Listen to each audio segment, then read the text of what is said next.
আসসালামু আলাইকুম শাইখ। আমার প্রশ্ন,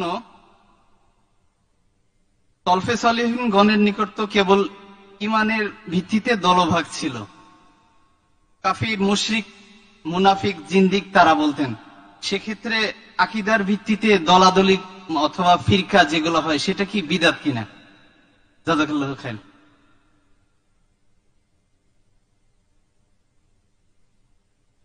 আসসালামু আলাইকুম ওয়া রাহমাতুল্লাহি ওয়া বারাকাতুহু। দেখুন, ঈমানদার এবং কাফের এই দুইটা ভাগ তো আকীদার ভিত্তিতে হয়েছিল, তাই না? আপনিও বলেছেন তাই। ঈমানদার এবং কাফের দুইটা দল আকীদার কারণে হয়েছিল। ঈমানদারদের মধ্যে আবার কিছু কিছু লোক ধীরে ধীরে মুশরিক হয়ে যাবে, এটা আমার নবী বলেছেন, মুহাম্মদ রাসূলুল্লাহ সাল্লাল্লাহু আলাইহি ওয়াসাল্লাম বলেছেন।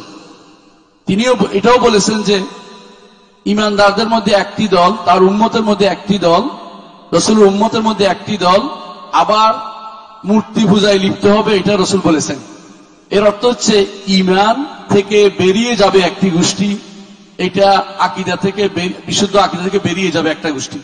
আরেকটা গোষ্ঠী হচ্ছে আকীদার ভিতরে থেকেই ফেরকা হবে, এটাও আমার নবী বলে দিয়েছেন। তিনি বলেছেন, বনি ইসরাঈলরা 72 ফেরকায় বিভক্ত হয়েছে, আমার উম্মত 73 ফেরকায় বিভক্ত হবে। বা অন্য বর্ণায় আসে 71 ফেরকা এবং 72 ফেরকা, যাই হোক, এর অর্থ হচ্ছে বহু ফেরকায় বিভক্ত হবে। এবং তিনিই বলেছেন, কুল্লুহুম ফিন্নার ইল্লা ওয়াহিদা, একটি ব্যতীত সবাই জাহান্নামে যাবে। যদি আমরা এগুলিকে সাথে নিয়ে থাকি, সবাইকে নিয়ে খুশি থাকি, তাহলে আপনি কি জাহান্নামে যেতে চান? আপনাকে তো বিশুদ্ধতাই খুঁজতে হবে। আর বিশুদ্ধতা খোঁজার জন্যই শুধুমাত্র আমরা বিশুদ্ধ আকীদার কথা বলে থাকি।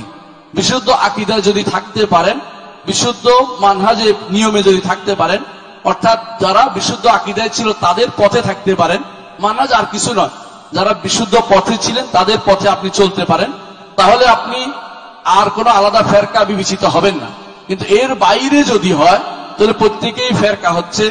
কেউ শিয়া হবে, কেউ খারেজি হবে, কেউ জাবারি হবে, কেউ কাদারি হবে, কেউ মুতাজিলা হবে, কেউ অমুক তমুক বিভিন্ন ভাগে বিভক্ত হবে। এই যে ভাগগুলো হচ্ছে, এগুলি শুধু আকীদার কারণেই হচ্ছে। আকীদা যদি কোনো পরিপূর্ণভাবে পরিশুদ্ধ হতো, এরা হয়তো আহলুস সুন্নাতি ওয়াল জামাআহ, এরাই হয়তো তখন সালফে সালিহিনের প্রকৃত অনুসারী।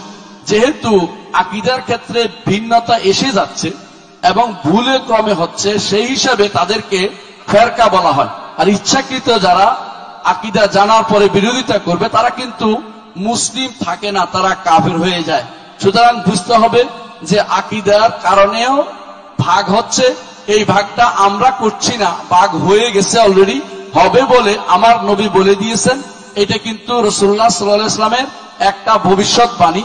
তিনি যে নবী ছিলেন, সত্য নবী ছিলেন, তার মুজিজা, তার যে নবুয়তের নিদর্শনের একটি প্রমাণ, তিনি যা বলেছেন সেটা আমরা হুবহু আমাদের সমাজে নয়, পৃথিবীর মুসলিমদের মাঝে, শুধু আমাদের সমাজে নয়, মুসলিম সমাজের মধ্যে সেটা আমরা দেখতে পাচ্ছি।